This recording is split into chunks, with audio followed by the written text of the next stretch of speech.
我正在山下游历，师傅却突然告知我亲生父母来寻我回去。我掐指一算，得知他们并未安好心，事实亦如此。他们不过是为了解决公司危机，才让我回去顶替贾千金联姻。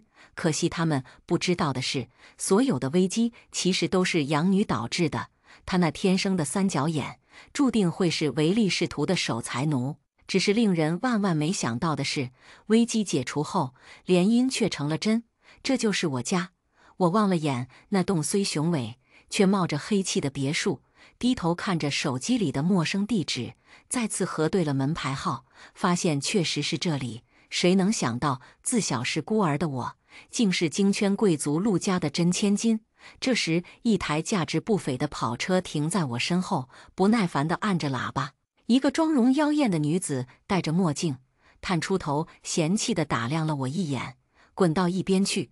你当着本小姐的道了，来找工作还穿得这么寒碜，可别弄脏了我家地板。”望着她驾车驶入别墅里，我勾唇笑了。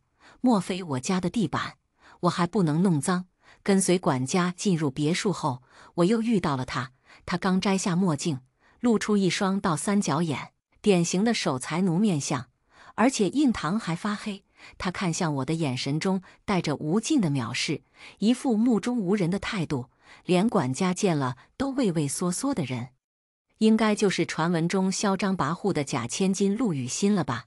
怎么又是你？脸皮还真厚。陆家是你想来就能来的地方吗？还不快滚！陆雨欣不耐烦地命令管家赶我出去，但管家却紧张地低着头站在那里一动不动。你以为我想来吗？若不是爸妈让我回来，我才不稀罕呢。我淡然开口，扭头环视了一眼这个陌生的家，掐指一算，发现这里本该是祥瑞富贵之家，可如今却到处飘散着丝丝黑气，想必也是它的存在导致的。已经在山下游历3年的我，见惯了这样的场面，想要破解也不难。若不是突然接到师傅的信息，告知我亲生父母来道观里寻我回去，我还当真不想回来呢。毕竟祖国的美好山河才是我所向往的自由。更何况当时我掐指一算，得知他们并未安好心，但他们终归是我的亲生父母，再怎样我也该回来看看他们。哟，你应该还不知道，爸妈让你回来，只不过是顶替我联姻的事吧？得知我回来的消息后，爸妈很快就赶回来了。一进门，二老就看到面对面坐在沙发上的我和陆雨欣，年过50，身材依旧保养得很好，但气色却异常差的贵妇，想必就是我母亲了。她轻咳了2声，抬头挑眉望了我一眼，随后摇了摇头，在陆雨欣身旁坐下。想必是对我这个平淡无奇的亲生女儿有些失望吧。而我父亲则严肃地站在陆雨欣身旁，一言不发，气氛变得很是微妙，就好像他们才是一家人，而我这个亲生女儿却成了外人似的。最终母亲打破了这沉静的氛围，带着期许的目光看向我：“木秋，既然你回来了，就是我们陆家千金，陆氏集团有难，你不会见死不救吧？”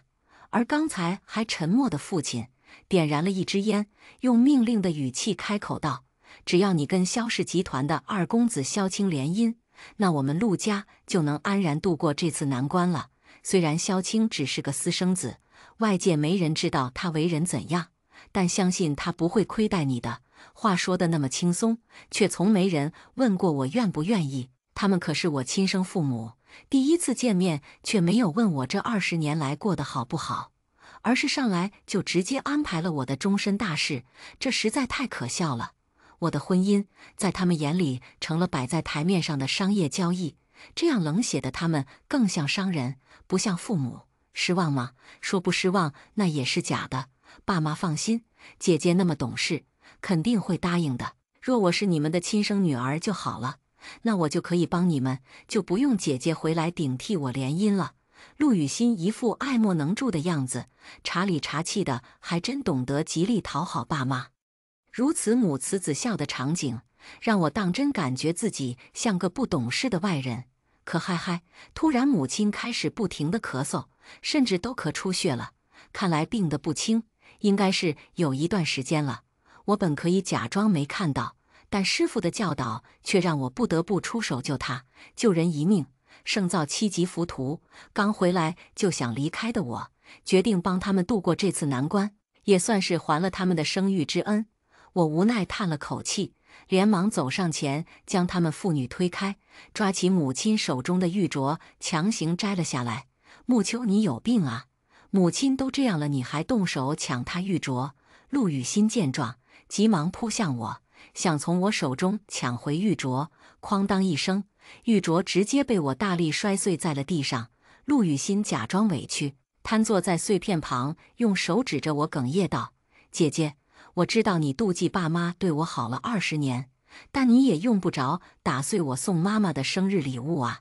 看着那散落一地的碎片，母亲不可置信的目光中对我充满了失望，父亲则怒气十足地抓紧我领口，扬手便想打我，却被我制止了。我指着地上的碎片，告诉他们母亲身体虚弱的真相：那个玉镯是假的，在加工过程中掺杂了过多的染料以及化学物质，所以才会对身体健康有一定的影响。闻言，他们纷纷露出质疑的目光，觉得我只不过是给自己的妒忌心找借口。母亲，你的身体是不是在生日过后才开始出现问题？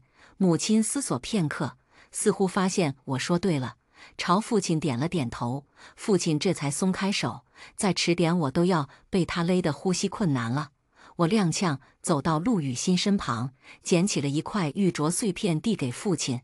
俗话说好玉养身，父亲，你看这碎片像好玉吗？父亲接过碎片，仔细查看了一番，表情愈发凝重。若是好的天然玉镯，会含有一定矿物质和微量元素，人长时间戴着就会吸收这些元素，对身体健康有一定的益处；而假的则会危害健康。说完，我意味深长地看着已经吓得脸色煞白的陆雨欣，估计他怎么都想不到，我竟然会发现那个玉镯是假的。其实第一眼看到母亲时，我就觉得很奇怪，明明她保养得那么好，按理说气色不该那么差的。直到我发现她手上戴着的玉镯不断散发着黑气，才明白缘由。雨欣，我们养了你20年，你就是这样孝顺你母亲的？父亲气急败坏，一把拎起地上的陆雨欣，毫不客气地给了他2巴掌。我也不知道为什么会变成这样。陆雨欣捂着吃痛的脸，想继续辩解，可父亲并不理会他，转身便扶着虚弱的母亲上了楼。你个贱人，一回来就让我挨父亲打，你给我等着，定饶不了你。我当然等着，毕竟陆家一日有他这样的守财奴在，就一日不得安宁。因为假玉镯的事，陆雨欣被爸妈禁足了几天，直到陆家宴会这天才被解禁，不然外人只看到我回来，他却不在，肯定会嚼舌根。所以我和他共同出席，既能为陆家立好人设，又能顺便向外界说明联姻的人是我。姐姐以前应该没参加过这么隆重的宴会，妹妹带你去见识一下吧。陆雨欣在父亲母亲面前，佯装亲昵地挽着我手臂，想要带我去别处。我直接拒绝了，双眼紧盯着会场主墙上一幅巨大的旭日东升画出神。明明画上内容是聚财的，可却从画里不断飘出大量的黑气。我紧皱眉头，掐指一算，随即转身不解地望向父亲母亲。这幅画谁让挂在这里的？他们先是一愣，随即顺着我的目光也注意到了那幅画。姐姐眼光不错，这幅画可是我朋友特地送给父亲的。陆雨欣勾唇一笑，随即更是骄傲地向在场的众人介绍起这幅画的寓意。这旭日东升画象征的是巨福生财，蒸蒸日上，财源广进。朋友说挂在爸爸公司这里再合适不过了，相信爸爸的生意也会越做越大。陆雨欣卖力地讨好着父亲，朝我露出一个得意的笑容。笑就笑吧，不然我怕等下他估计会笑不出来了。这幅画有问题，挂在这里更是不利于公司发展。此话一出，在场的众人纷纷愣住了，随即又开始各种议论。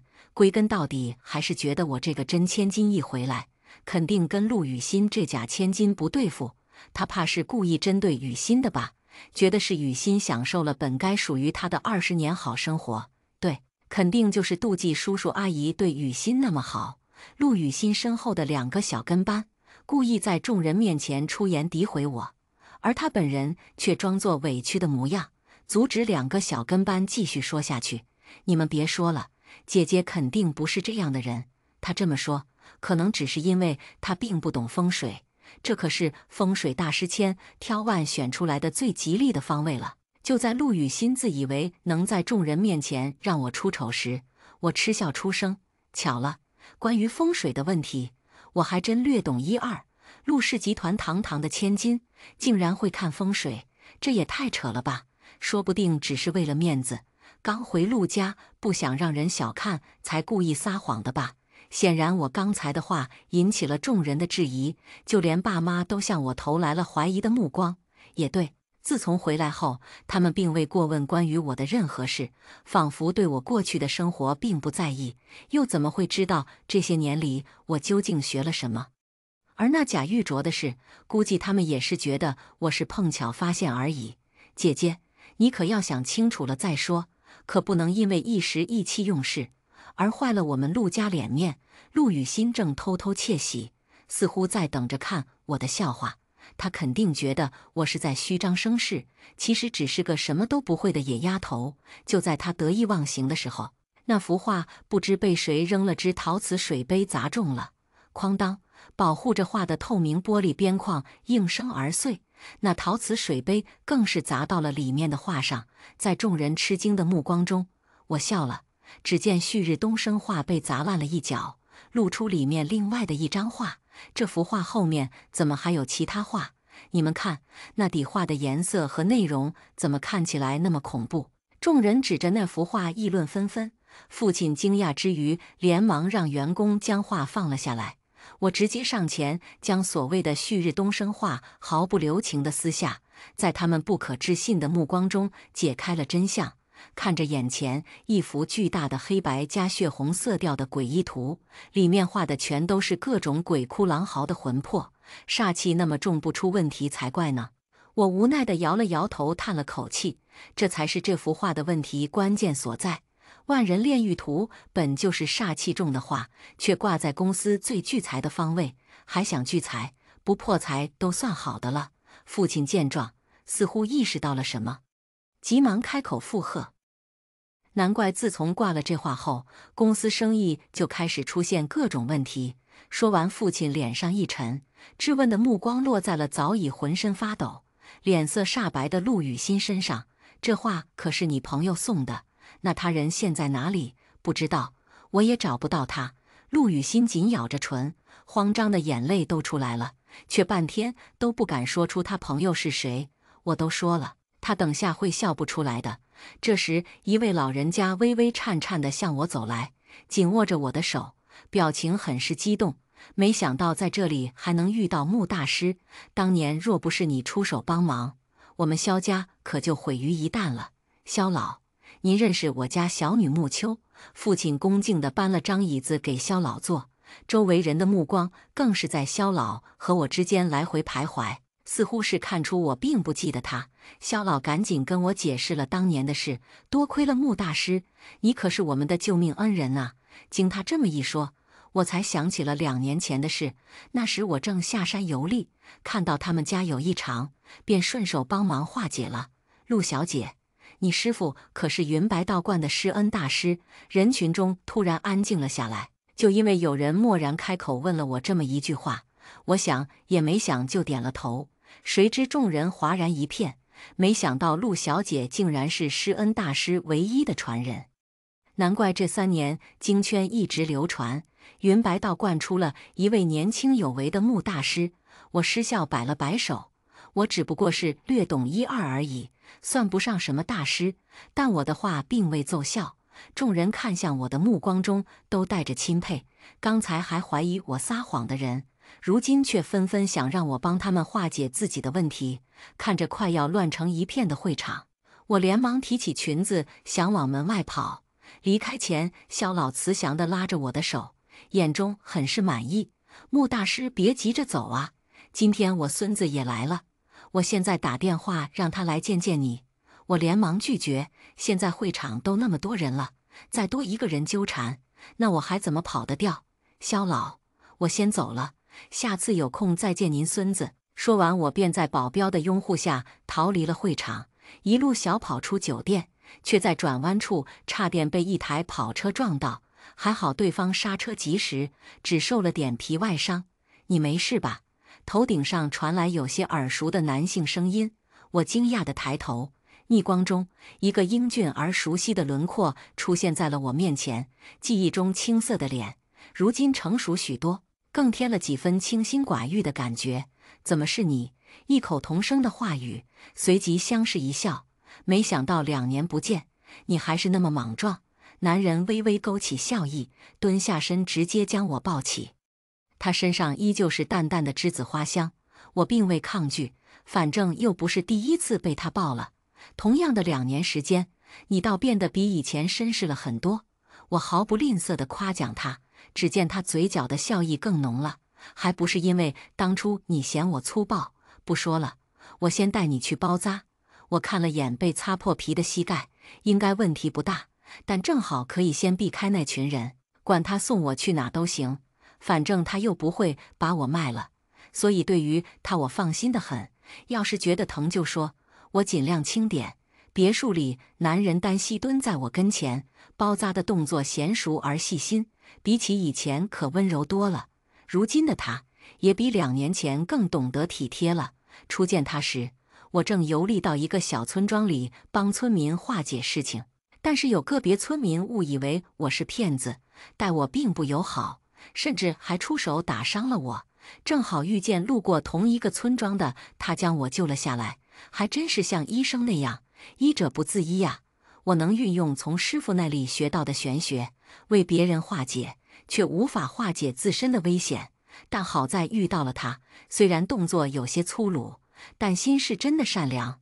我伤好后便离开了那村庄，因为我的游历时间是3年，还没结束。我以为跟他就此不会再见，没想到如今却意外再遇。这几天伤口不要碰到水，避免感染。他敲了敲我脑袋提醒，瞬间拉回了我的思绪。没想到才2年不见，你就飞黄腾达了呀！我环视了一圈他的别墅，发现装修虽简约，但所用材料却价格不菲，承你吉言吧，不然我这辈子都不会想到自己还能有如今的生活。他望着窗外漆黑的夜空，眼底却闪过一丝落寞，似乎这样的生活并非他想要的。放心吧，你的福气还在后头呢。我又偷偷替他算了一卦，发现他的姻缘将近。挺好的。当我回到家才知道，我离开宴会后，父亲整晚都沉着脸。本应该将我隆重介绍给京圈里的达官贵人认识，结果却被陆羽新闹了这么一出，直接将陆家的脸面都丢尽了。所以父亲一气之下与他断绝了关系，还警告陆羽新以后休想再踏入陆家半步。同时对外界声称陆家现在只有我这个千金，以后陆家的产业会全权交到我手上。父亲还直接罢免了陆羽新现在副总经理的位置，当场让保安将他赶出了会场，并警惕在场的所有人，以后谁再敢跟陆羽新合谋陷害陆家，绝不轻饶。木秋，你那么早就离开了宴会，本来还打算让你和萧青相互认识一下。母亲走进我房间，如今的她气色比之前好了许多。这是我回来1周后，她第一次主动来找我，结果说的又是联姻的事。虽然爸妈现在对我的态度比之前好了许多，但终究还是让我觉得很陌生。不用认识了，反正也没必要。说完，我直接躺床上背对着她，假装自己要休息了。如今父亲公司的煞气已经去除，相信不用多久便会恢复正常，那联姻的事自然就不需要了。我也懒得告诉他们。半晌后，只听见他默默地叹了口气，离开前留下了一句话：你们终究还是会见面的，这婚事如今暂且推迟在议。夜里梦中，我又见到了今天那个男人，才想起自己竟然忘了问他叫什么名字，一如2年前那样，彼此都不知道对方叫什么。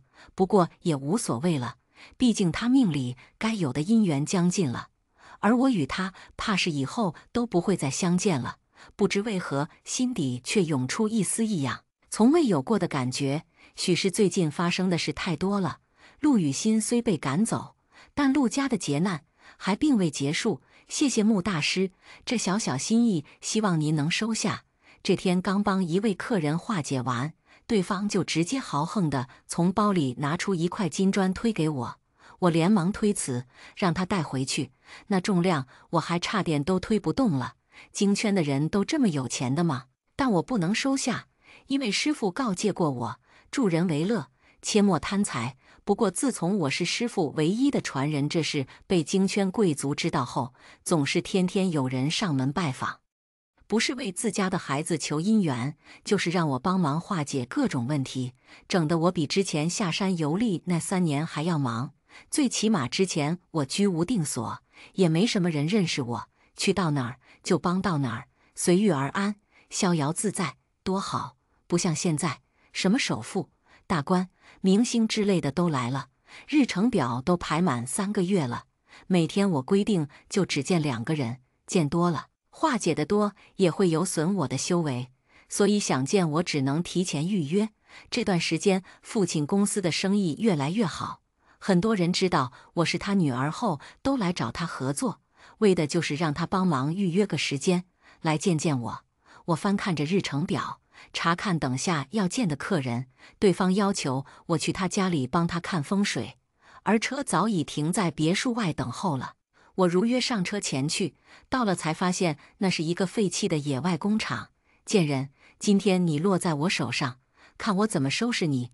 2名保镖将我押下车，站在眼前不可一世的正是陆羽心。他捏着我下巴，死死地盯着我。若不是你回来抢走了我的一切，我也不至于落得如今的下场。我挣脱开他的手，嗤笑出声：我回来还不是你出主意让爸妈叫我回来的？你……陆羽心被对得哑口无言了。当初就是他不愿与萧氏集团的私生子联姻，觉得一个私生子哪里配得上他，更何况都没人知道他长得什么样，要是个5大3粗的男人怎么办？他可不想将自己嫁给一个完全不清楚的男人，所以他才故意让爸妈知道他不是亲生的，又恰巧将我的信息暴露给他们，结果却恰恰相反。他这不是搬石头砸自己的脚吗？现在说什么都没用了，这次没人能救得了你，是吗？我可不这么想。陆羽心命人将我绑在废弃工厂里看守着，便着急离开了。想必是还有其他急事要去处理。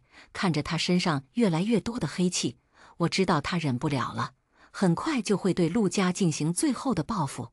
这小妞长得还不错，反正早晚也是死，不如先伺候下我们。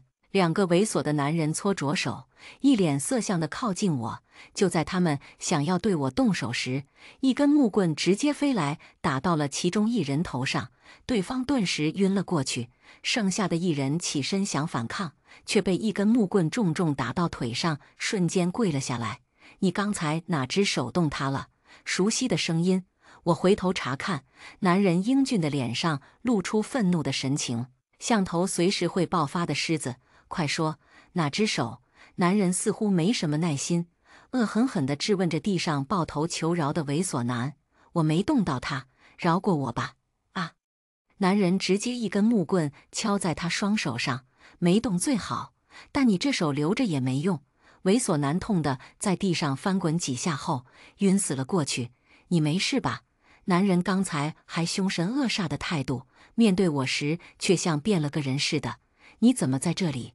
趁着他帮我解开绳索之际，我问出了心中的疑虑。碰巧路过，他没有多解释，直接将我抱起带走，一如2年前的碰巧路过，今天又再次顺手救了我。他不想多说，我便也不会多问，这成了我们之间的默契。就在我们离开时，警车刚好也来到了。但并未发现我们。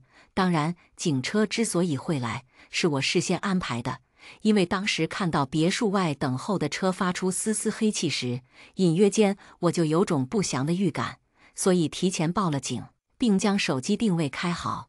就算他不来救我，我也不会有什么事。想去哪里，我送你。男人握紧方向盘，不紧不慢地说道：“回陆家，还回去？有人想害你，难道你不知道？”他侧过头，不明所以地看着我，眼眸底下却闪过一丝担忧。我勾唇一笑，我知道，但我还有事未处理完。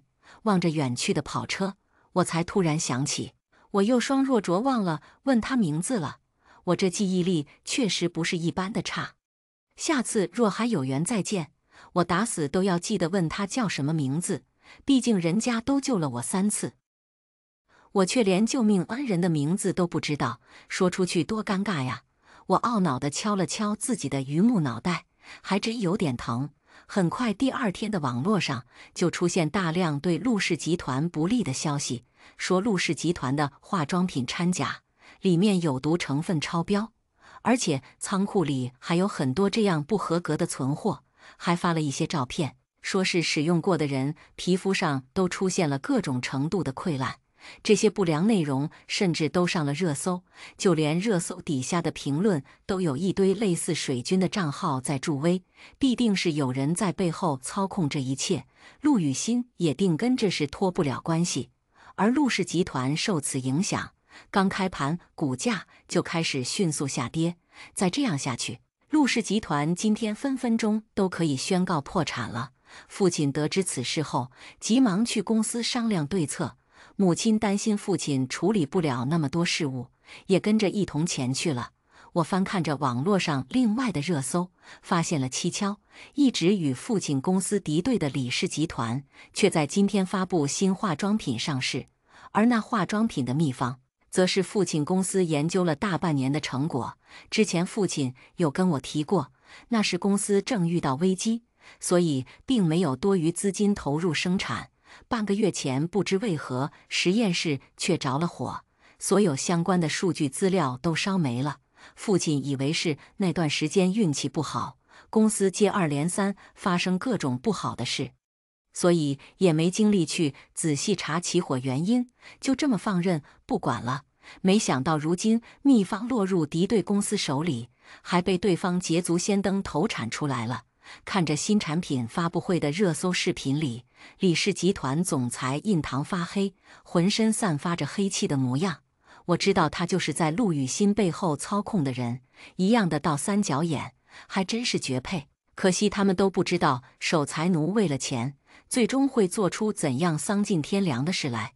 我掐指一算，得知了陆羽新此刻所在地，急忙让司机送我过去。今天他注定是逃不掉了。因为命运的齿轮开始转动了，善恶中有报。李氏集团新品发布会现场，我找到了躲在一旁戴着鸭舌帽和口罩的陆羽新。陆羽新很是惊讶，瞪大双眼看着突然出现在他面前的我：“你怎么在这里？”他一定觉得很奇怪，明明昨天我就被他手下绑架了，怎么现在却出现在这里？我勾起嘴角，当然是来看戏了。趁他还没反应过来，我直接将他拉到了发布会人群中。李氏集团今天发布的新产品配方，并非他们自己研发的，因为这个独有的配方是陆氏集团研究了半年的成果。我话刚说完，全场瞬间哗然一片，霎时间，原本采访李总裁的记者们都纷纷跑过来，将我和陆羽新团团围住。那些直播的摄像头也都调转了方向对着我。台上的李总裁见状，脸色一沉，慌忙地喊着台下的保安：“你们还愣着干嘛？还不快把那女的给我赶出去！”但已经来不及了，因为我从包包里拿出研究的所有记录展示给记者们拍了，上面清晰地记录着陆氏集团研究的过程以及最终的结果。站在我身旁的陆羽新也急忙抢过我手中的资料查看，越看他的脸色越白，最后整个人瘫坐在了地上。他不可置信地抬头仰视着我，颤颤巍巍地开口问道：“这些资料你在哪里找到的？”我灿然一笑，俯下身逼近他：“你的东西当然是在你房间里发现的，不可能，我明明都没放家里，你又怎么可能会发现？陆雨欣使劲地摇着头，不相信这些证据是我从他房里搜出来的。啪！你个贱人，不是说那些资料都独家给我了吗？怎么你还留有备份？李总裁气急败坏，直接拨开人群冲进来，狠狠地甩了陆雨欣一巴掌。下一秒才意识到自己说漏嘴，想谎称自己口误已经来不及了。直播将他刚才的话都迅速传播了出去，一时间舆论纷纷转向。没想到李氏集团会用这么上不了台面的手段跟陆氏集团竞争，眼见李总裁没脸见人想逃，我连忙拦住了他的去路，转头问陆雨欣：“他就是那个送你旭日东升画的朋友吧？”陆雨欣嘴角沾着血，闻言微微一愣，目光瞥向李总裁，被他恶狠狠地瞪了一眼后，低头否认：“你不说，不代表我们就不会知道。就像实验室的数据，其实并不是在他房间里搜出来的，而是我从他得力助手那里拿来的。刚才他助手遇到问题有求于我，我便以此为交换，劝他回头是岸。这是你利用别人的身份撕开的账户，里面只有2笔汇款记录，还都是李总裁转入的。500万那笔刚好是那幅画挂进陆氏集团公司那天，而2000万则是实验室着火那天。我将银行流水账单递给陆雨欣，你怎么解释呢？”李总裁直接抢过陆雨欣手中的账单，一把撕碎，愤恨地一步步逼近我：“你个贱人，少在这里污蔑我！”说完还想动手打我，但被在场的记者拦住了。还真是不到黄河心不死啊！我直接抢过陆雨欣的包包，将她的手机拿出来，朝李总裁扬了扬：“你自己做了亏心事，还说我污蔑你？这手机里应该有你们不少的证据吧？”李总裁神色顿时变了，完全没有了刚才的嚣张劲。毕竟现在的人基本手机不离身，里面注定会藏着很多不为人知的秘密。若我猜的没错的话，李总裁先是拿300万贿赂陆雨欣，让他将那幅画中画挂在你指定的墙上，以便破坏陆氏集团的风水。随后又用2000万诱惑他偷出新产品的研究数据，并烧毁实验室，嫁祸于陆家近期的运气不好。伴随着真相的解开，陆雨欣的表情越发难看。当初宴会上，他死活不肯说出送画的朋友是谁，应该就是怕被父亲得知真相后会对他下狠手。此刻的他正死死地盯着我，猩红的眼中满是恨意。面对这样的他，我没有丝毫退缩，继续接着说：“你昨天之所以叫人绑架我，就是想让我远离陆家，帮不了他们是吧？这样陆家和我才能一起被他毁了。可惜他的计划落空了。我说过的，会帮陆家度过这一次劫难的。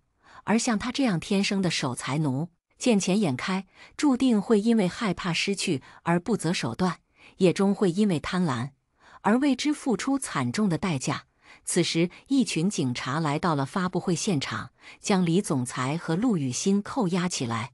有人举报你俩以不正当手段窃取商业机密，并故意将有问题的产品嫁祸于人。他俩被带走时，还愤恨地朝我骂骂咧咧，以为是我举报的。以他俩的罪行，估计这辈子蹲监狱有得蹲了。但他们真的冤枉我了。我手里的确有他们嫁祸于人的证据，因为昨天被救回来后，我并没有回到家里，而是直接打车去了父亲的公司。果然发现楼下飘散着丝丝黑气。我顺着黑气来到公司后面的仓库里，发现陆雨欣私下正安排人不断往仓库里搬货进去。于是我躲在暗处，将整个过程都拍了下来。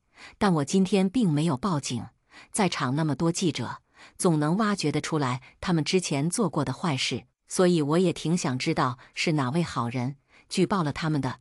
此时爸妈给我发来了视频通话，我想了想，还是接通了。视频里母亲眼含泪水，情绪有些激动：“女儿啊，这次还多亏了你的帮忙，连一向冷漠的父亲都少有的朝我露出了个欣慰的笑容。女儿不愧是施恩大师唯一的传人，这次给我们陆家长脸了。今晚回家一起吃个饭吧，我与你母亲也早些回去。”我点头答应后便挂了视频，心里百般滋味。这是他们第一次喊我女儿，听着还算有些顺耳，虽然依旧感觉很陌生，但一切都随缘吧。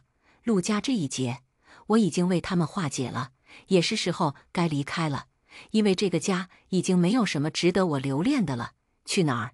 我送你。一道熟悉的声音自头顶上方传来，我从手机上收回了目光，抬头再次看到了那张熟悉的脸，他嘴角微扬，眼里充满了笑意。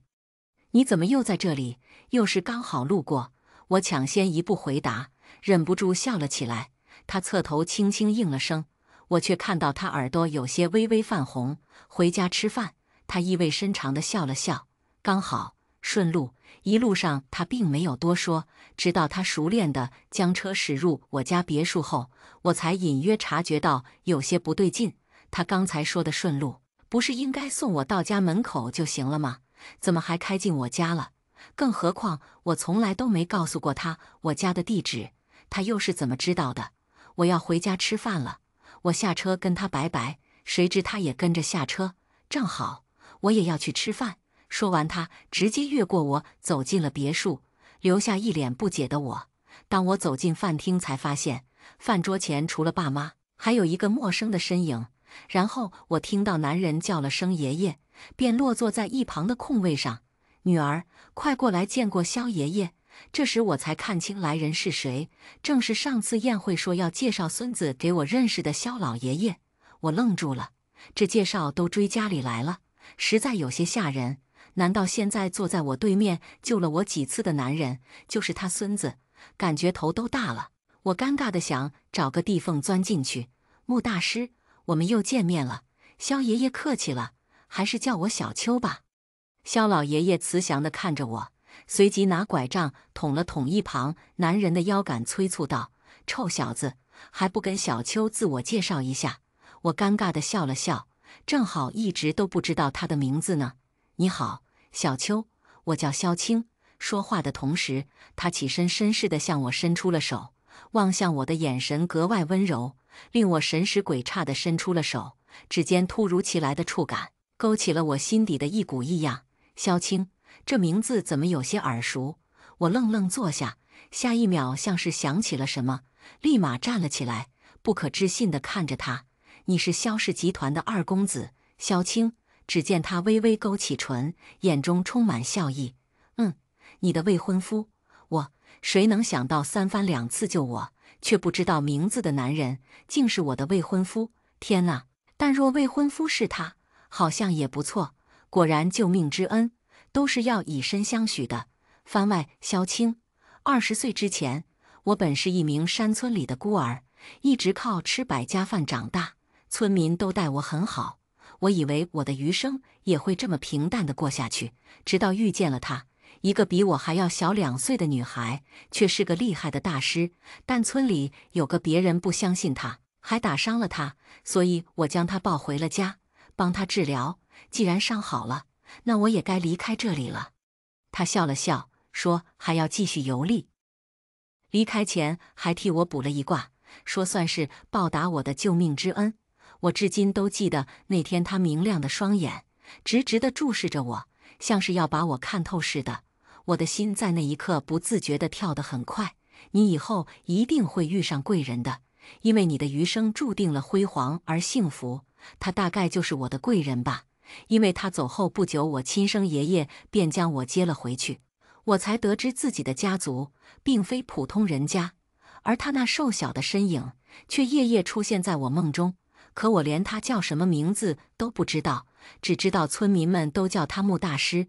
我以为这辈子都不会再遇到他了，直到那日爷爷让我陪他去陆家宴会，说我未婚妻陆慕秋刚好回来了，让我们见见面，培养一下感情。可我并不愿意接受爷爷指定的婚配，因为我连对方都没见过。那时对这种宴会反感的我正想离开，人群中却传来了熟悉的声音。巧了，关于风水的问题，我还真略懂1、2。我以为是自己听错了，直到远远隔着人群看到那张熟悉的面容，我甚至不敢相信自己的眼睛，在偌大的世界里再次遇到他。于是我悄悄躲在人群中，注视着他的一举一动。他还是那样的坚定，就算所有人都否定他，他依旧坚定着自己的信念。所以我顺手朝那幅画上扔了只水杯，帮他向众人揭开真相。一切都如他所料，果然他还是很厉害的。虽然他一直很低调行事，但这几年的游历已经让他名声大振了。我也是看到爷爷认识他，才知道原来他还是我们萧家的救命恩人。我就说吧，他是我命中的贵人。而爷爷当初也并不知道，他就是陆家要跟我们联姻的千金。所以当他得知后，很开心地告诉我，一定要对他好，千万别欺负他，不然赶我出家门。我哪敢欺负他，疼他都来不及呢。于是我假装与他偶遇，趁机有了跟他独处的时间。虽然时间很短，但我也心满意足了。我送他回家，他并未告诉过我家的地址，他似乎还没反应过来。我怎么会知道他家住哪儿？因为他刚回来时，爷爷曾让我上门约他出去培养下感情，但那时我并不知道陆家千金就是他，所以去到别墅门口又离开了。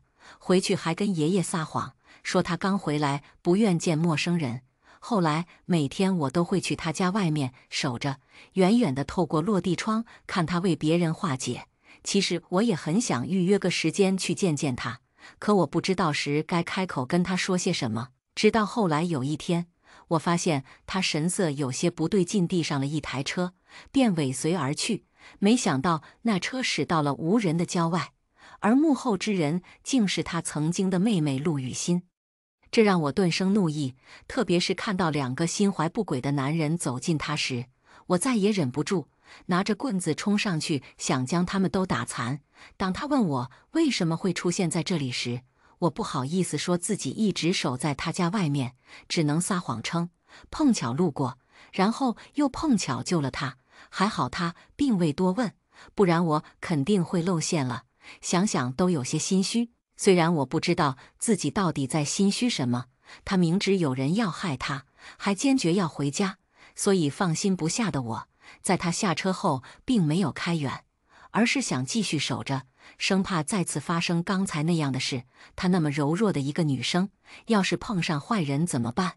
谁知却看到她打车去了陆氏集团，我便再次尾随而至，因为我实在猜不透她那小脑袋瓜子里到底想的是什么。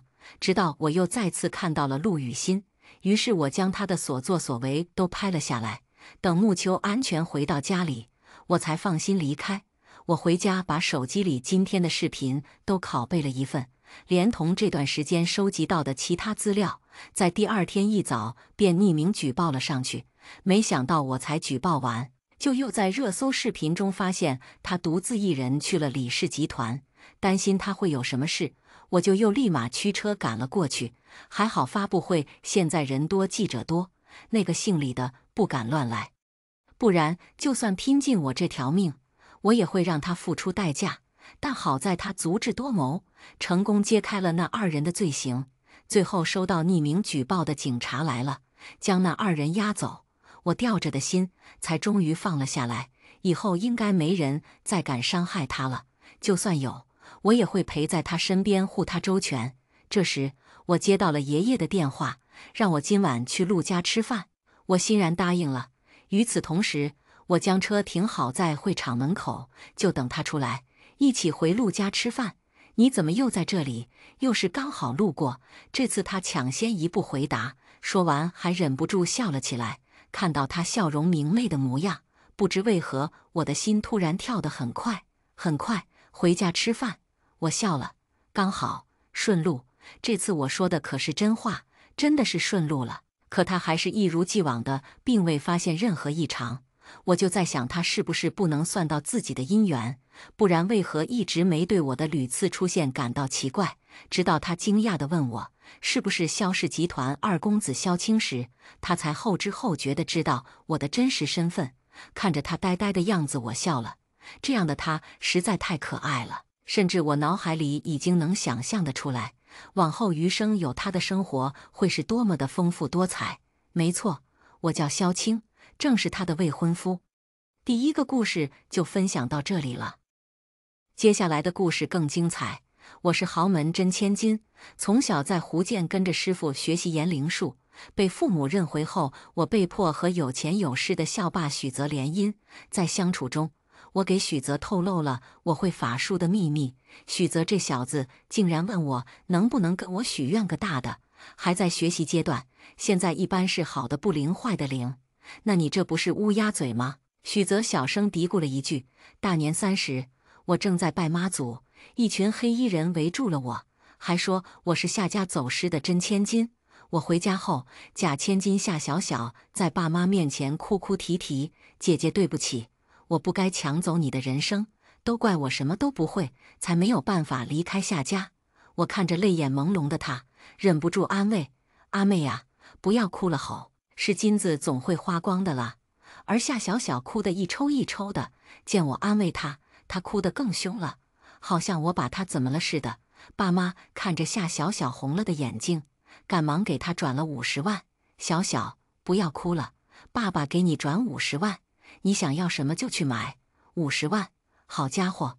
我也期待地看着爸妈，他们面不改色，只说了一句轻飘飘的：“小小年纪还小，被我们惯坏了，不懂事。你是姐姐，不要跟他计较这些。”哦，看来这是没把我当自己人啊！我无奈摆摆手，转头问爸妈：“我的房间在哪？”爸妈面面相觑，一看就是还没准备我的房间。他们嘀咕了半天，我爸才指了指地下室保姆间隔壁的一间小房子：“映雪呀，你刚回来，爸妈还没准备，你先睡这一间。”我妈也跟着附和：“啊，对对对，你先睡这。过一阵子把楼上的房间收拾出来了，你再搬上去。”他们看向我的眼神有点心虚。2楼1层都是夏小小的，而我这个有着血缘关系的亲生女儿，只能睡在地下室。我无所谓地走向了我的房间，在我转弯的时候，还看到了夏小小嘴角一抹恶毒的笑，还笑，惹到我，你算是踢到钢板了。爸妈见我刚来没什么衣服，就让夏小小带我去逛街。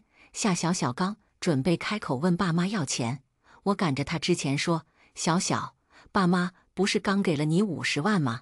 买衣服肯定够了吼。”夏小小刚准备要钱的嘴开了又合，最后瞪了我一眼，拿着他的限量款包包出了门。而穿着月白色练功服的我与他格格不入，可能是因为太生气了。刚出门，他开着的限量款跑车就磕在了马路牙子上，掉了好大一块漆。我和他只好先去了一趟 S 店，真没想到这么一块漆竟然要20万。我看着账单惊呼出来，而夏小小却嫌弃地瞥了我一眼：“这可是限量款，漆都是进口的，土包子你不懂别丢人行吗？”啊，对，我这不是没见过世面吗？哪有妹妹你这么学虎5C 吼？我等着夏小小付了款，才一起打车去了商场。刚到商场，夏小小就直奔他最喜欢的包包专柜，还剩30万，刚好能买下他前几天看中的那个包包。他刚拿起那个包，我就拦住了他：“阿妹呀，这包怎么这么贵吼？买了这个就不能买其他的了？爸妈不是让你带我来买衣服的吗？你也不想看姐姐空着手回家吼？”正在试包的夏小小也不知道自己为什么突然觉得自己手里的包不香了，拉着我就去买了好几身衣服。“姐姐，要这件吗？”“要。”“姐姐，那件要吗？”“要。”“姐姐，这个项链好好看呐，你要吗？”“要。”于是夏小小帮我买了不少东西，反而自己却什么都没买。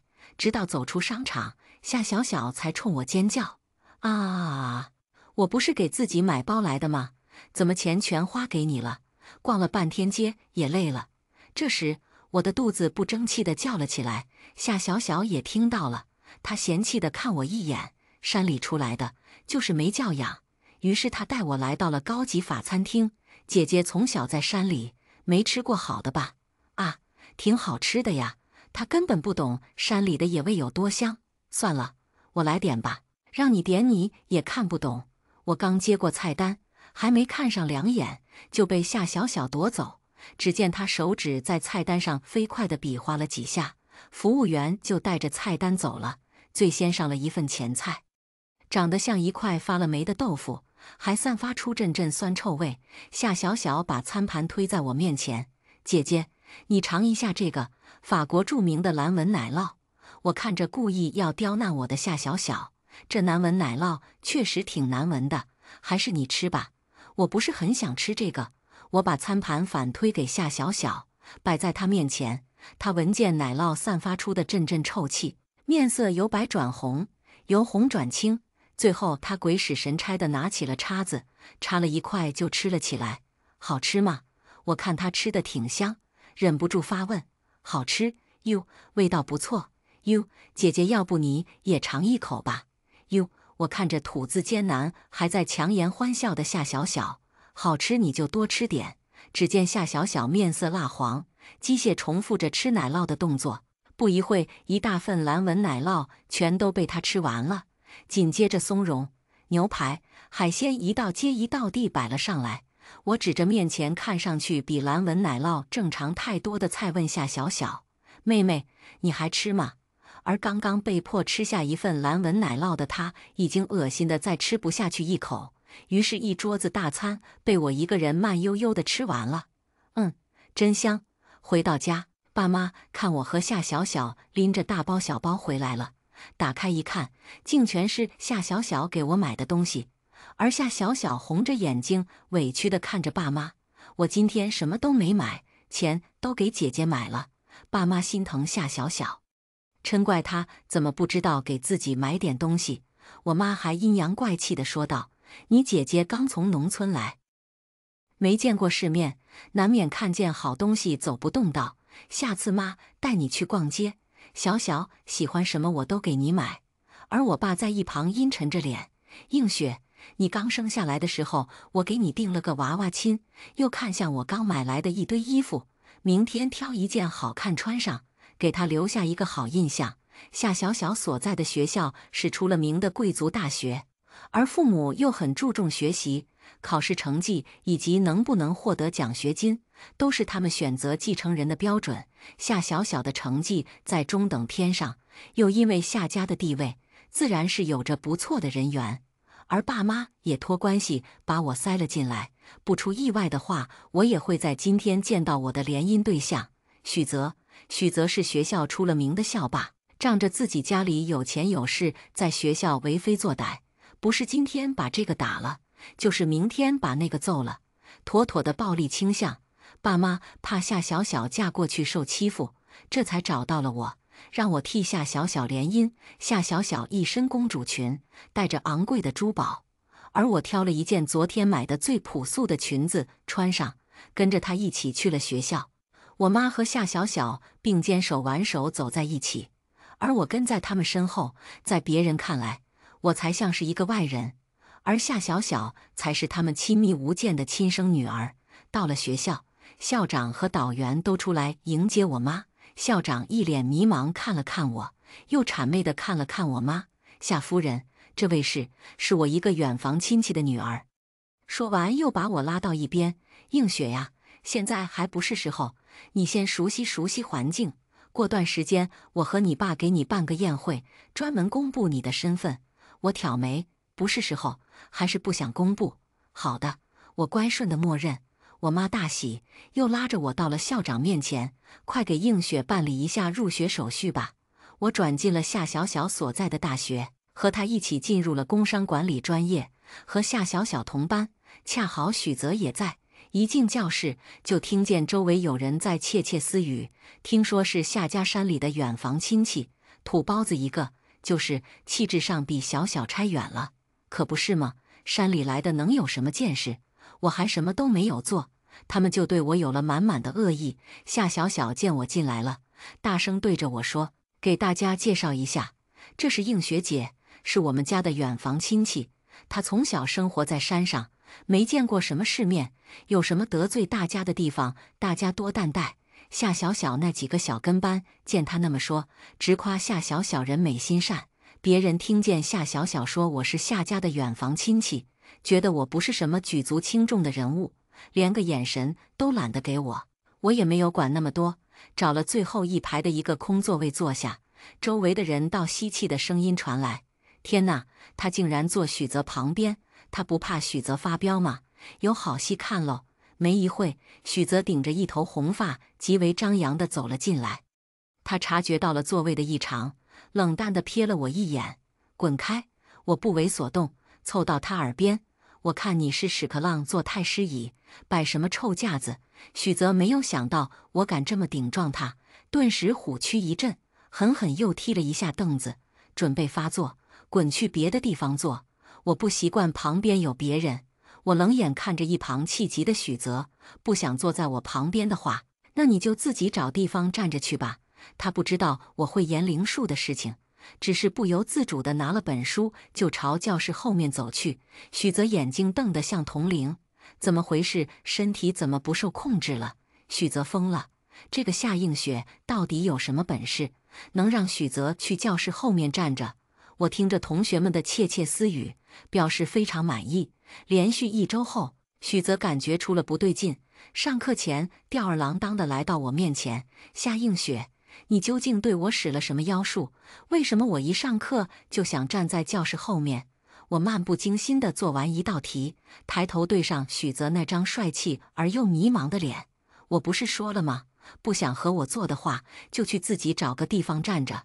可是为什么你说了我就要这么做？我笑而不语，对许泽勾了勾小拇指，叫声大哥。我就告诉你，许泽哪里受过这种气？他刚准备掀我的桌子，我就按住了他的手，别那么大火气，小心放学回家别被猪撞了。许泽被我气笑了：夏映雪，你没事吧？这是京市，又不是你们山里，哪来的猪？不信，那我们打个赌。行，我要是赢了，你就从这个座位上滚开。好啊，那我要是赢了呢？那我就再也不给你找事，我们和平相处。成交。第2天，许泽上午没有来学校，直到下午，他才打着绷带悠悠出现在了我身后。夏映雪，你到底对我做了什么？我回头看着鼻青脸肿又打着绷带的许泽，没忍住一口水喷了出来。噗！许少爷这是怎么啦？许泽的脸黑了又黑。我们家邻居竟然养猪，养什么不好？他竟然养宠物猪。昨天回家的路上，刚到家门口，那么大一只黑猪就冲了出来，一头就撞我身上了。我没站稳，就顺着楼梯滚了下去，胳膊摔成了骨裂。许泽用另外一只完好的手摆出了白白的姿势。夏映雪，你到底是神仙还是妖怪？你嘴开光了吗？我神秘地笑笑：你答对了一半，看在你骨裂的份上，今天上课坐着吧，别忘了打的赌，以后不能再给我找事了。吼！许泽连连点头，抱着自己的胳膊，小心翼翼地坐了下来，很有分寸感的，没有碰到我一丝一毫。马上期中考试了，夏小小见许泽没有为难我，总是过来找我阴阳怪气：姐姐，马上要期中考试了哦，爸妈可是很看重成绩的，姐姐从山里来，跟不上也是正常的，也不要有太大压力，有什么不会的来问我就好。我想到之前说夏小小学富五车，小小你还是管好你自己吧，别考试的时候脑子成了一团浆糊。其实我在山里跟着师傅，从天文地理到金融科技 IT， 基本有用的全学了。毕竟师傅说，我们搞玄学的什么都要懂，工商管理的全部课程，我早在高中的时候就已经自学完成了。夏小小等着看我的笑话，可是在考试的时候，他的脑子好像真的被浆糊糊住了，本来应该会的题他都想不起来了。最后成绩下来，我考了年级第2，而他竟然连专业课的成绩都挂科了。毫无疑问，这次夏小小与奖学金无缘了，而我应该能拿到奖学金。爸妈看见专业课排名的时候，不出意外露出了惊讶的表情，他们做梦都没想到，一个从大山里带回来的女儿竟然能有如此成绩。夏小小在一旁委屈地咬着嘴唇，眼睛里蓄满了泪水。这一委屈，2个人又心疼了。小小，没事啊，一次没考好证明不了什么的，下次好好考就行了，爸给你转点钱。你这段时间压力太大了，想要什么就去买。说完，随手又给夏小小转了几十万的零花钱。但令我惊讶的是，在给夏小小转完钱后，我爸又看向了我。映雪这次成绩也不错，应该奖励。说罢，我的支付宝也到账了几十万元。原来是谁有用谁能让他们的脸上有面子，他们才会对谁好啊。这次我考了全年级第2，他们觉得我不是一无是处，觉得我对他们来说有了价值，所以才会对我示好。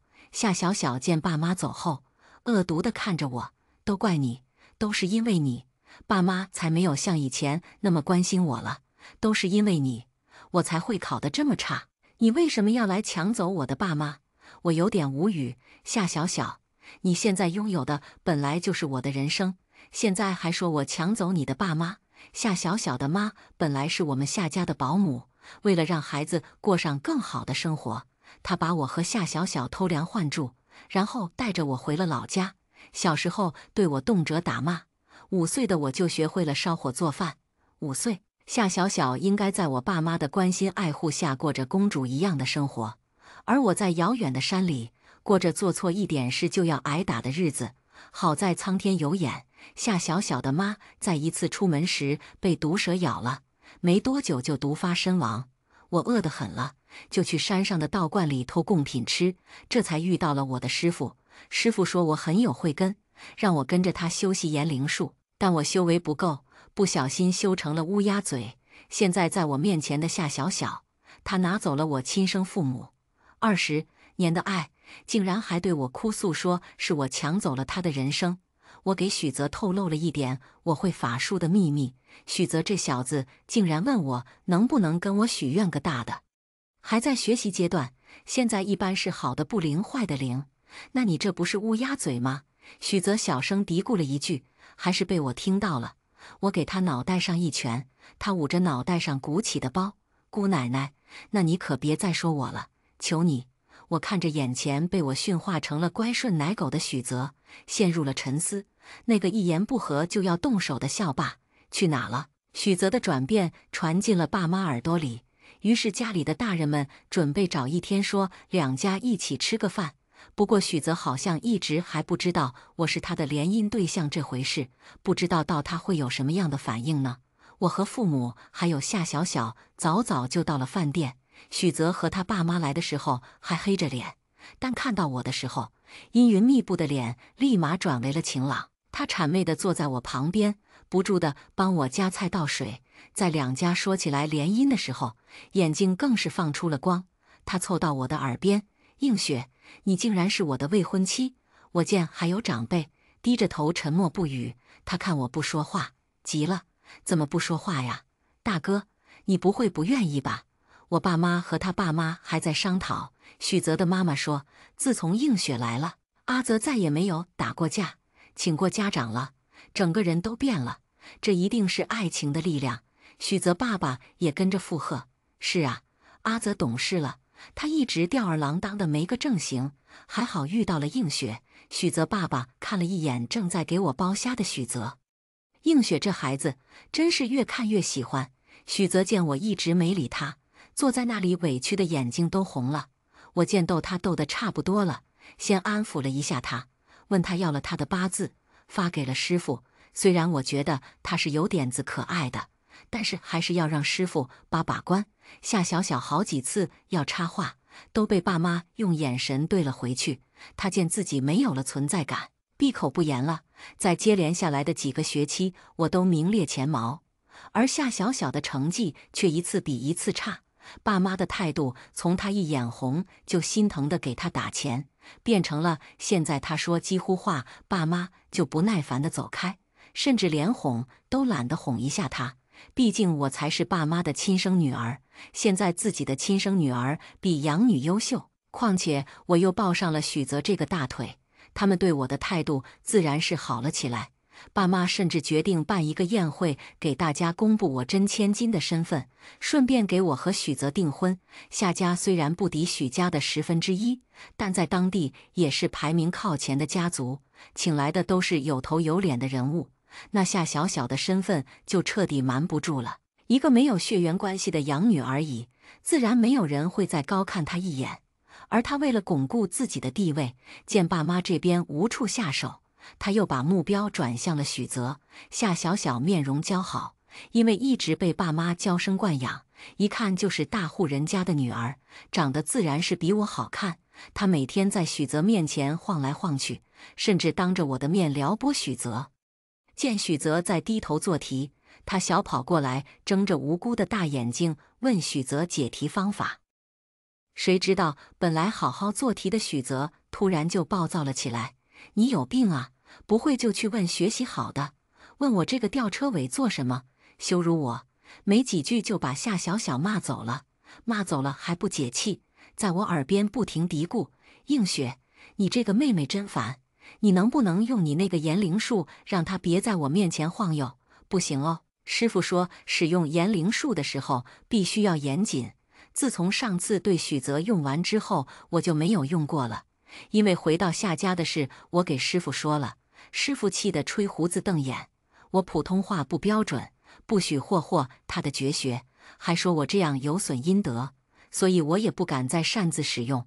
又说我和许泽的八字很合适，是少有的禄合八字，我的性格能压制住他的浮躁，而他对我的疼爱又正好能弥补童年的缺失。我回师傅：“细不细呀？真有这么深？”师傅竟敢不信为师，孽徒！我以为夏小小终于消停了，打算和我和平相处，谁知道他竟然在我的认亲宴上做幺蛾子。宴会开始后，爸妈当众介绍了我的身份，而到了介绍我和许泽订婚的时候，他人却不见了。他爸妈急得团团转，连忙夺命连环 call 许泽。可电话声音却在2楼夏小小的卧室响起，我们急忙向夏小小的卧室走去。爸爸的脸已经变成了黑色，要是夏小小干出什么傻事得罪了许家，那他的生意肯定会遭受的巨大的打击。而门被推开，我们却都被眼前的场景惊得傻了眼。只见夏小小面色潮红，穿着性感的真丝睡衣躺在床上，她的身体还在不自觉地扭动。见我们进来了，他露出惊恐的眼神，迅速拉了被子往里面躲。爸妈见此场景，立马站在床前挡住宾客，但还是被不少人看到了。而许泽的电话正在夏小小卧室的地下不断震动，卧室窗户大开，许泽早已不见了身影。等宾客下楼后，爸爸掀开夏小小的杯子，就给他了一巴掌：“夏小小，许泽呢？你把自己弄成这样是整哪出？”夏小小委屈地蜷缩在被窝里，很难受的样子。她艰难地吐出几个字：“爸爸，许泽给我下了药，所以我才会这样的。”爸爸让司机把夏小小送进了医院。他前脚刚走，后脚我们家的大门被敲响。我打开门，发现是狼狈的许泽，脸上被抓了几道抓痕，白衬衣也有被撕扯的痕迹，身上也全是土。西裤也破了好几个洞。我见他这副样子，连忙问他怎么了。许泽看了看大厅，宾客已经都走了，才进了屋。我爸妈对他也没有什么好脸色。哼，许泽，你就算是看不起我们夏家，也不用在订婚宴上做这种事吧？你大可以早说。许泽却对着我扑通一声跪了下来：“映雪，对不起，我不明所以。”许泽继续开口：“事情根本不是你们想象的那样。你那个妹妹，她给我喝的饮料里面下了药，还把我拉进她的房间勾引我，吓得我跳窗跑了。我的手机还在她房间，我看她不对劲，就开了录音。她果然没多久就往我身上扑。大厅人太多，我怕被人看见说闲话，我吓得扔掉手机，开窗跳下去了。你看，我的胳膊和腿都流血了，好疼啊！”许泽说完，撅着嘴指了指胳膊和腿，西裤破洞的地方隐隐有血迹渗出。我从小晕血，看着他指着的地方，感到一阵眩晕。还好血不多，我赶紧找了个纱布盖住他的伤口，又拿来了他的手机，让他把他录音的音频放一下。果然听到夏小小勾引许泽的实锤。爸妈在一旁已经气得脸色铁青。我妈率先开口：“这个白眼狼，夏家管他吃管他喝的养了他，年他能干出这种有损夏家颜面的事，而我爸气得拿起了桌子上的茶杯砸在了地上，看来确实是被我们惯坏了。等他好了，就把他送回他亲妈那吧。这时我才知道，原来报错我的人并不是夏小小的亲妈，而爸妈也早都找到了夏小小的亲人，只是因为从小看着他长大，才舍不得让他回到他爸妈身边。现在看见自己的利益被侵害，20年的感情竟然能说断就断。许泽解释完这一切，问我能不能原谅他。我看着一身伤的许泽，点了点头。映雪，既然你原谅了我，那能不能快送我去医院？我也喝了药，现在已经快神志不清了。说完便一个踉跄，差点栽倒在地。我爸妈怕许泽有什么闪失，连忙开车带他去医院，还告诉了许泽爸妈，等夏小小出院回到家，他还不他勾引许泽的事已经败露。他装作楚楚可怜：“爸妈，许泽找到了吗？你们一定要为我做主啊！”爸妈看着仍然满嘴谎言的夏小小，露出了厌烦的神情。我妈更是气不打一处来，上去扇了夏小小一个巴掌。夏小小震惊地捂着脸，不可思议地说：“妈，你为什么打我？”我妈看着是到如今还在耍心眼的夏小小，气得发抖。夏小小，你勾引许泽的时候，他录音了，证据我们都听到了。事已至此，夏家已经容不下你了，你收拾东西，回你亲妈那去吧。夏小小听完我妈说的话，先是震惊，然后浑身都在颤抖。她面向我露出怨恨的眼神：“夏映雪，都怪你，要不是你的出现，爸妈怎么会不要我？我什么都没了，你也别想好过。”说完，他捡了一片刚摔碎的杯子碎片就往我身上捅，我躲闪不及，差点被他抹了脖子。最后玻璃片擦过我的脖子，扎进了我的肩膀里，鲜血瞬间汩汩流了下来。我晕血呀！看着肩膀渗出的红色，我嗷的一声晕了过去。爸妈也吓得叫了出来，场面一度十分混乱。等我再醒来，躺在医院的病床上，已是夜晚时分。月光透过窗罩斜着冷意照进来，而我的手被一个温暖的掌心攥紧。我顺着热度传来的地方看去，竟是许泽牵着我的手趴在床上睡着了。不知怎么的，我竟想起了师傅说的那句话，他会给你能弥补童年缺失的疼爱。月光如水，就这么晃晃悠悠地照进了我的心里。我想要起来喝口水，刚一动，许泽就醒了。还有没有什么不舒服的地方？他见我醒来，立马关心地问我：“真服了你了，从小在道观里长大，基本功总练了吧？还能被夏小小偷袭？”他不满地冲我抱怨，眼里却是满满的心疼。没事，我只是晕血5个字还卡在喉咙。许泽的微凉柔软的唇就附了上来，静谧的月光下，只剩我和他的心跳声。一会儿他才放开我：“映雪，我刚好就看见伯父把你送到了医院，脸色惨白，身上全是血。”我吓得呼吸都要停了。我知道以前的我是个混蛋，但我现在有了想守护的人，我会让自己变成更好的人。那个我想守护的人就是你。我被感动得眼泪汪汪，刚要回应一下他，肚子就不合时宜地叫了起来。许泽扑哧一声笑了：“夏映雪，你真是我大哥，关键时刻你肚子叫了。”我害羞地往被窝里钻了钻，心里吐槽：我也不想的呀。最后他给我点了个花椒鸡，说让我补一补，不过在让我吃之前，他逼着我说了3遍喜欢他，才给我端到面前。吃了一口，好甜，有股恋爱的味道。在医院躺了1天就出院了，医生说没有什么事，回家多吃点红枣就行。许泽不放心地问了护士一遍又一遍，最后护士不耐烦地翻个白眼走了。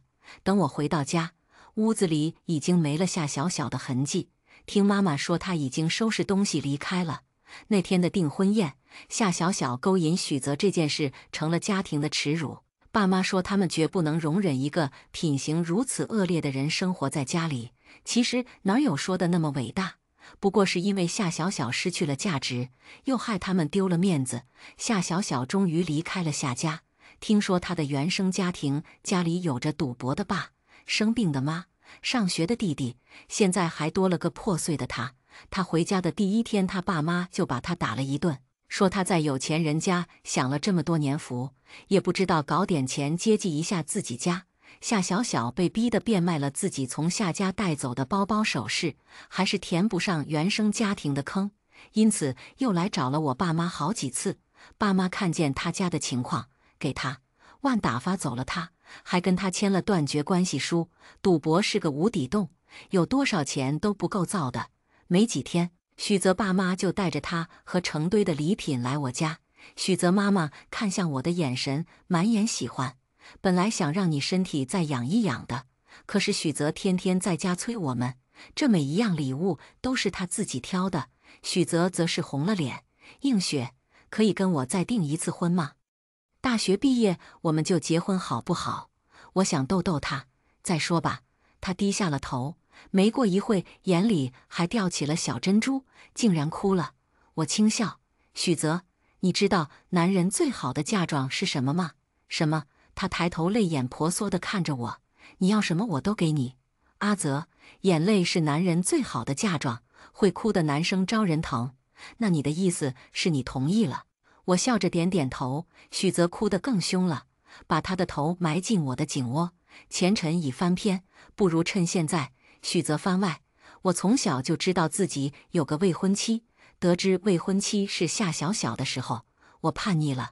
我无法接受家里给我的安排，如果人生要和自己不爱的人在一起，那我宁愿选择堕落。我抽烟、酗酒、打架，染了一头叛逆的红发，只为让夏小小知难而退，别跟我这样的人在一起。可没想到，又跑出来个夏映雪，她不似夏小小那般骄纵，伶俐的小嘴总是语出惊人，浑身上下透着灵动的气息。而且他说他还会言灵术耶，虽然还在精进，但是真的太酷了。这种给我并不平静的生活再添一点惊涛骇浪的感觉，让我一下就理解了小说里爸总被女主无视后的感受。当我知道她才是我未婚妻的时候，我心里别提有多高兴了。可在我和映雪订婚的这天，该死的夏小小竟然想害我，还好我跑得快，清白还在。差一点就让他奸计得逞了，他竟然还伤了映雪。看见他浑身是血，我吓得呼吸都快停了。还好并没有什么大碍，我决定回去就准备更多的聘礼和映雪重新订婚。大学毕业我们就结婚。今天的故事就分享到这里了。